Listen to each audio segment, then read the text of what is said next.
आज बच्चों हम एक्सरसाइज 10C बताएंगे एमपी बोर्ड का। क्वेश्चन नंबर 5 आपको दो सिक्के उछाले जाते हैं, दो चित यच आने की प्रायिकता ज्ञात कीजिए। यदि यह ज्ञात है कि कम से कम एक चित ऊपर आता है तो हम इसका मेन ट्रिक बताएं।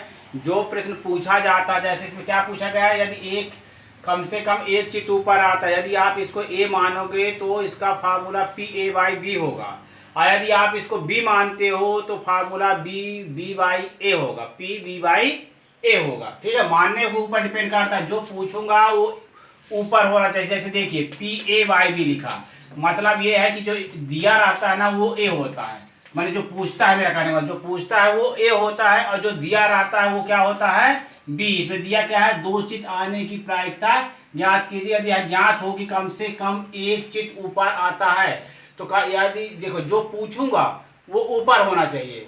तो मैं क्या पूछ रहा हूँ, दो चित आने की प्रायिकता पूछ रहा हूँ ना, तो ए बराबर दो चित ऊपर आने की प्रायिकता हो जाएगी, और ज्ञात जो है वो नीचे रहेगा, कम से कम एक चित ऊपर आता है। ठीक, तो आप देखिए दो चित आने का, तो पहले हम लोग सिंपल स्पेस बनाएंगे। यच बराबर H T T H T T H H.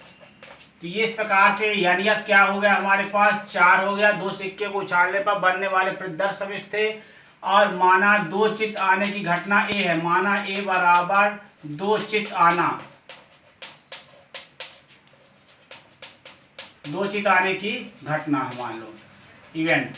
तो ए बराबर दो चित आने की घटना, तो ए बराबर अपने पास क्या होगा, दो चित यच यच। ठीक, और लिखा गया है बी कम से कम एक चित ऊपर आता है, कम से कम एक चित ऊपर आता है।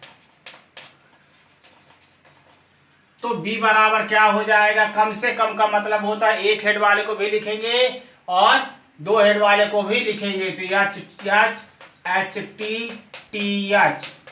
ठीक, तो यानी बी बराबर क्या हो जाएगा, 3 हो गया हमारे पास, और यानी एस बराबर हमने 4 बता दिया था। तो उभयनिष्ठ जब आप इसका निकाल तो ए इंटरसेक्शन बी, तो यच यच आएगा, तो इसको काउंट करके लिखेंगे, यानी ए इंटरसेक्शन बी बराबर ए। तो पी ए इंटरसेक्शन बी बराबर क्या हो जाएगा, यान ए इंटरसेक्शन बी अपान यानी एस होगा। तो यान ए इंटरसेक्शन बी हमारे पास 1 था, और यानी एस कितना थे, 4 थे। तो अब हमें पीबी भी निकालना था, तो N B by N S होगा। तो पीबी जब हम निकालते हैं तो N B by N S कर देते हैं। तो एन बी बाई जब एन एस हो जाएगा तो एन बी का मान कितना था हमारे पास, देखिए 3, और एन एस का मान कितना था, 4, तो 3/4 हो गया। हाँ, तो हमें फाइंड क्या करना था, PA/B इक्वल टू क्या होगा, PA इंटरसेक्शन B। इन दोनों का जो पूछे जाएगा उसका इंटरसेक्शन किया करिए, और जो नीचे रहेगा, देखो A/B है ना, तो यहाँ PB आ जाएगा, जो नीचे रहेगा वो नीचे ही रहेगा, और जो मैं पूछूंगा वो ऊपर रहेगा, जो दिया रहेगा वो नीचे रहेगा। तो हमने जो पूछा है ना, दो चित आने की घटना को पूछा है ए, तो ये ऊपर रहेगा। तो PA इंटरसेक्शन B का मान हमने यहाँ निकाला 1/4 था, और PB का मान 3/4 था। ये 4 कैंसिल हो जाएंगे, तो 1/3 इस क्वेश्चन का आंसर हुआ। हाँ, अब क्वेश्चन नंबर 6 देखेंगे। प्रायिकता का 18C का क्वेश्चन नंबर 6 है। दो सिक्के एक बार उछाले जाते हैं, निम्नलिखित स्थिति में PA/B ज्ञात करना है। ए दिया है, एक सिक्के पर पट यानी टी आता है, दूसरा है बी एक सिक्का पर यच आता है, चित मतलब इसका पार्ट ए है ये। तो देखिए एक दो सिक्के जब उछालेंगे तो बनने वाले प्रतिदर्श समिष्ट क्या होंगे बताइए, H T T H T T H H. ठीक है, तो यानी एस बराबर क्या हो जाएगा बताइए, 4, काउंट करके लिखिया करिए इसको। फिर पूछा गया है एक सिक्के पर पट आता है, तो ए बराबर क्या हो जाएगा, एक सिक्के पर जब पट आएगा तो पट मतलब टी, तो यच टी हो सकता है, और क्या हो सकता है, टी एच हो सकता है। तो जब आप इसको काउंट कर लेंगे तो यानी बराबर कितना हो जाएगा, 2 हो गया। फिर इसके बाद बी बराबर लिखेंगे, एक सिक्का पर यच आता है, तो ये भी एच टी होगा, और क्या होगा, टी एच हो सकता है। तो एन बी बराबर क्या हो जाएगा, ये भी 2। अब इन दोनों का इंटरसेक्शन निकालेंगे। इंटरसेक्शन समझ रहे हैं, जो दोनों में उभयनिष्ठ मिलता है वो इंटरसेक्शन कहलाएगा। तो दोनों में उभयनिष्ठ यही कहलाएंगे, एस टी और टी एच कहलाएगा। तो आप इसको काउंट करते हैं तो यान ए इंटरसेक्शन बी बराबर क्या हो जाएगा, 2 हो जाएगा। अब हम क्या करेंगे, पी ए इंटरसेक्शन बी निकालेंगे। पी ए इंटरसेक्शन जब बी निकालते हैं तो यान ए इंटरसेक्शन बी अपान यान एस होगा। यान ए इंटरसेक्शन बी का मतलब 2 और यान एस का मतलब क्या हो जाएगा, 4 हो गया। ठीक ना। आप क्या करेंगे, पीबी भी निकाल लेते हैं। तो पीबी बराबर क्या होगा, यान बी बाई यान एस। तो यान बी हमारे पास क्या था बताइए, यान बी हमारे पास 2 है और यान एस कितना है, 4 है। तो हमसे क्या पूछा गया था, देखिए पी ए बाई बी निकालना। तो पी ए बाई बी बराबर क्या होगा, formula P A intersection B upon P B. जो पूछे जाएंगे इन दोनों के बीच में इंटरसेक्शन कर दीजिए, जो नीचे रहेगा वो नीचे ही रहता फार्मूला में। तो पी इंटरसेक्शन बी की वैल्यू कितनी आई थी, 2/4 आई थी, और इसकी भी कितनी आई थी, 2/4 आई थी। दोनों कैंसिल हो जाएंगे तो क्या आएगा, 1 आएगा इसका आंसर। अब उसका सेकेंड पार्ट देखेंगे हम लोग। ए बराबर कोई पट टी नहीं आता है, बी बराबर कोई चित्त यहाँ मतलब हेड नहीं आता है। तो देखिए ये 2 सिक्के उछाले गए थे। तो यस बराबर कितना था, एच एच था, टी टी था और एस टी टी एच था। ठीक है। तो इस प्रकार से यानी एस बराबर क्या हो गया, 4 आ गया। ये समझ में आया आपको। ए बराबर यहाँ लिखा है कोई पट नहीं आता, मतलब ए कोई पट मतलब टेल नहीं आता है।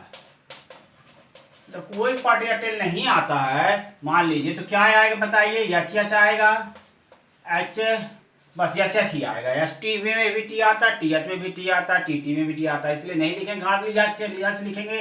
तो जब इसको हम लोग काउंट कर लेते हैं तो यानी बराबर क्या हो जाएगा, 1 हो गया। ठीक है। अब बी बराबर क्या पूछा था, कोई चित्त न आए, कोई चित्त एच नहीं आता। तो जब बी बराबर में जब कोई चित्त नहीं आएगा तो क्या आएगा, टेल टेल आएगा, टी टी।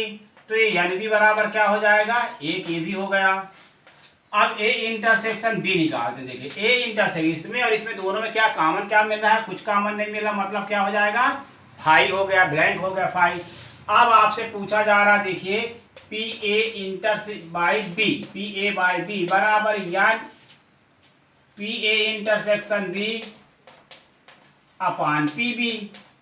तो देखिए पी बी, तो पी ए इंटरसेक्शन बी हमारे पास कितना आएगा बताइए, यान ए इंटरसेक्शन बी, यान ए इंटरसेक्शन बी अपान यान ए इंटरसेक्शन बी कर दें, या तो छोड़ दीजिए इसको। पी ए इंटरसेक्शन बी की वैल्यू क्या आ जाएगी, 5 आ जाएगी, या मतलब 0 आएगा। और पी बी कितना हो जाएगा, N B by N S कर देते हैं, N B by N S, N B by N S कर देंगे जब, तो 0 और यानी भी मेरे पास 1 था, यानी एस कितना था, 4 था। जब इसका डिवाइड कर देंगे इसमें तो क्या रिजल्ट आ जाएगा, 0 आ जाएगा। तो ये इजी तरीके से आपको सलूशन बताया गया है। हाँ, अब क्वेश्चन नंबर 7 हम लोग देखेंगे। 10C है एक्सरसाइज।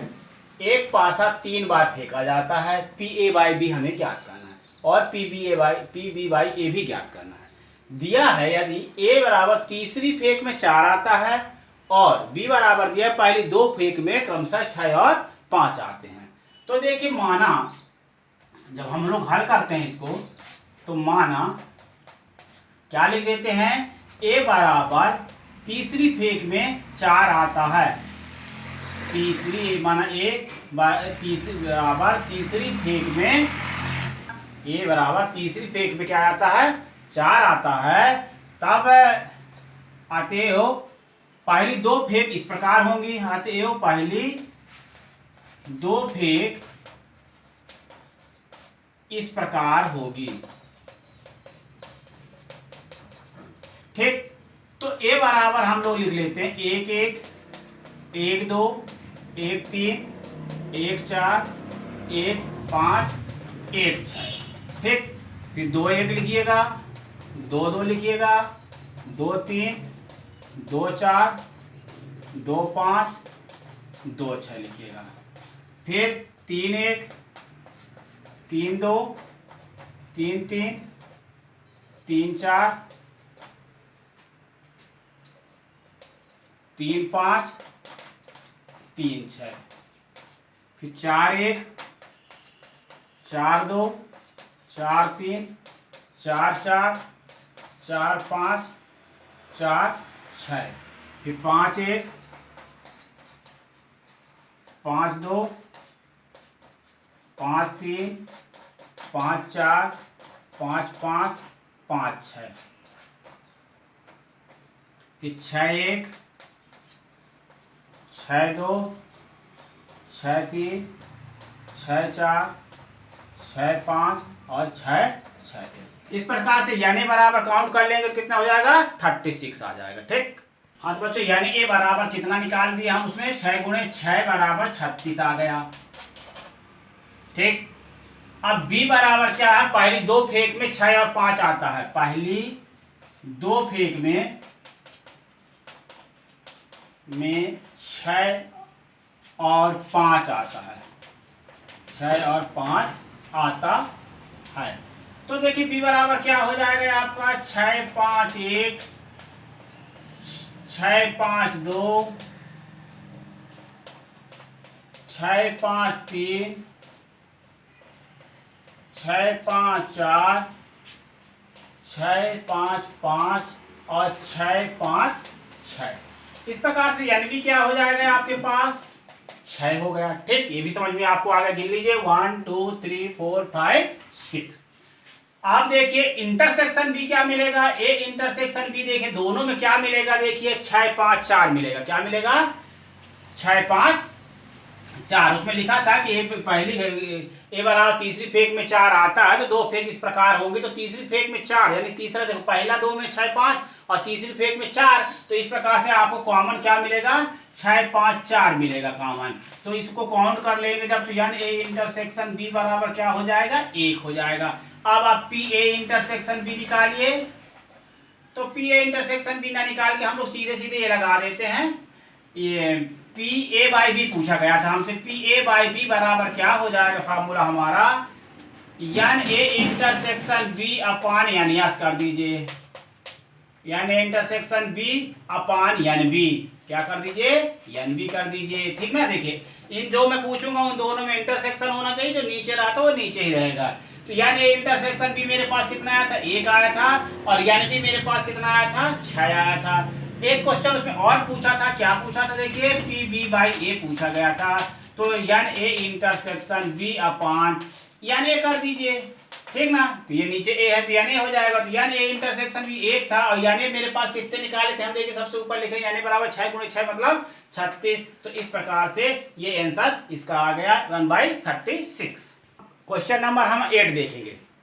1 से 9 तक के पूर्णांकों से दो संख्याएं यादृच्छिक चुनी जाती हैं। यदि संख्याओं का योगफल सम हो तो दोनों संख्याओं के विषम होने की प्रायिकता ज्ञात कीजिए। बहुत ही अच्छा क्वेश्चन है ये। देखिए तो यहाँ पर जो है माना ए बराबर क्या मान लेते हैं, दोनों संख्याओं का विषम होना, दोनों संख्याओं का विषम होना। ठीक। और बी मान लेंगे दोनों संख्याओं का विषम होना, बी मान लेंगे दोनों संख्याओं का योगफल सम हो। बी बराबर मान लेते दोनों संख्याओं का योगफल सम हो, संख्याओं का योगफल सम हो। चलो ये भी आपको समझ में आ गया। मानना कैसे है, हमने माना है दोनों संख्याओं के विषम होने को ए माना, जो मैं पूछ रहा हूं प्रायिकता ज्ञात इसको मैंने ए माना है। तो देखिए ए बराबर क्या होगा 1 3, देखिए 1 और 3 ये दोनों विषम है ना, और जोड़ता हूं तो सम आता है 1 3 4, 1 3 1 5, फिर इसको भी जोड़ो तो 6 हो रहा है, और दोनों विषम 1 3 1 5 1 7 1 9। ठीक। 1 3 1 5 1 7 1 9। फिर देखिए अब हम 3 से बनाएंगे, 3 3 1 नहीं लिखेंगे, ध्यान रखना 3 1 नहीं लिखेंगे क्योंकि 1 3 मेरे पास लिखा हुआ ऑलरेडी, इसलिए नहीं लिखेंगे, उल्टा करके नहीं लिखना है। 3 5 लिखेंगे, 3 7 लिखेंगे। ठीक। और 3 9 लिखेंगे। क्या लिखेंगे 3 9। फिर इसके बाद 5 5 3 नहीं लिखेंगे। क्यों नहीं लिखेंगे 5 3? देखिए क्योंकि 3 5 हमने पहले से लिख चुका है, तो 5 7 लिखिएगा और 5 9 लिखिएगा। ठीक है, 5 7 हो गया, 5 9 हो गया। अब 7 से बनेगा, देखिए तो 7 1 नहीं लिखेंगे, 7 3 भी नहीं लिखेंगे आप, क्योंकि लिखा चुका है 3 7 लिखा गया, मतलब 7 3 लिख गया है। 7 और 9 लिखेंगे। क्या लिखेंगे? 7 और 9। अब इसको गिनिए, 1 2 3 4 5 6 7 8 9 10। ठीक, तो यानी बराबर क्या हो गया आपके पास? 10 आ गया। अब b बराबर लिखिएगा। 20 में बोला गया है, देखिए हमने दोनों संख्याओं का योगफल सम हो, दोनों संख्याओं का योगफल सम, तो देखिए कैसे बनेगा? 2 4 बनेगा, जोड़ने पे सम आ रहा है। 2 6 बनेगा, और क्या बनेगा? 2 8 बनेगा, इनको भी जोड़ते हैं तो सम आ रहा है। फिर 4 2 नहीं लिखेंगे, क्योंकि 2 4 हमने लिख दिया, इसलिए 4 2 नहीं लिखेंगे। 4 6 लिखेंगे, 4 8 लिखिए। ठीक, फिर 2 4 बना दिए, फिर 6 6 2 नहीं लिखेंगे, 6 4 भी नहीं लिखेंगे, 6 8 लिखेंगे। 1 2 3 4 5 6 ये नंबर हो गए मेरे पास, समझ गए ना? अब बाकी ए वाले भी पूरे लिखे जाएंगे। क्यों लिखे जाएंगे? क्योंकि इनका भी योगफल क्या हो रहा है? सम हो रहा है। देखो 1 3 जोड़ते हैं तो सम आता है, 1 5 जोड़ते हैं तो सम आता है। हमारा जो बी माने गए थे, ध्यान से समझिए, बी जो हमने माना, दोनों संख्याओं का योगफल क्या होना चाहिए? सम होना चाहिए। तो हमारे पास जो ए की मटेरियल है वो भी सम है, इसलिए उसको भी हमको लिखना पड़ेगा। 1 3 1 5 1 7 1 9 3 5 3 7 3 9 5 7 5 9 और 7 9। ठीक, तो एन बी बराबर क्या हो गया हमारे पास? बताइए, एन बी बराबर हो जाएगा 1 2 3 4 5 6 7 8 9 10 11 12 13 14 15 16। तो एन बी क्या आ गया हमारे पास? 16 आ गया। ठीक, अब इन दोनों में हम इंटरसेक्शन निकालते हैं। इंटरसेक्शन हम अभी आपको बता दें क्या होगा दोनों में। 1 3 वाला, ये 1 3 वाला दोनों में इंटरसेक्शन आ रहा है। देखो 1 3 1 5 1 7 1 9 और 3 5 3 7 3 9 5 7 5 9 और 7 9, मतलब ये भी इंटरसेक्शन कितने हो जाएंगे? 10 तो आएंगे। जो ये ए था, यानी था, वही इन दोनों के ए इंटरसेक्शन बी में भी आएगा, तो यानी ए इंटरसेक्शन बी भी 10 ही होंगे। हाँ, अब हम इनके इंटरसेक्शन निकालने को बता रहे थे ना। ए इंटरसेक्शन बी में क्या मिलेगा हमको? देखिए दोनों में 1 3 वाला मिल रहा है, 1 3 1 5 1 7 1 9, फिर 3 5 3 7 3 9 5 7 5 9 7 9। तो इस प्रकार से एन ए इंटरसेक्शन बी क्या हो जाएगा? 10 हो जाएगा। ठीक, अब हमसे पूछा गया था पी ए बाई बी। क्या पूछा गया था? पी ए बाई बी पूछा गया था। तो N A intersection B upon N B हो जाएगा। क्या हो जाएगा? N B. तो एन ए इंटरसेक्शन बी कितने थे मेरे पास? 10, और एन बी मेरे पास कितने थे? 16 थे। एन बी मैंने यहाँ लिखा, देखिए काफी मिटाया नहीं है, साफ नहीं किया है। एन बी बराबर 16 था, तो ये 16 हो गया। अब इसको कट करिए, 2 8 जा 16, 2 5 जा 10, मतलब 5/8, 5/8 आपका आंसर आएगा। बहुत ही अलग तरीके से बताया गया है। इनका योग विषम संख्या होना चाहिए, लेकिन जोड़े तो सम आना चाहिए। देखो देखो 1 3 लिख दिए ना, तो आप 3 1 मत लिखिएगा। 3 1 लिखने से गलत हो जाता है। उधर तो 1 3, तो उसमें ये थोड़ी कहा कि पहले पासे में एक आया दूसरे पासे में आना, ऐसा तो कंडीशन नहीं है। उसमें बोला था योगफल क्या होना चाहिए? सम होना चाहिए, है ना, और विषम होनी चाहिए संख्या, बस। तो इसलिए योगफल सम आ रहा था। इस टाइप से हमने आपको बता के समझाया है। ये सवाल जरूर आपके समझ में आया होगा।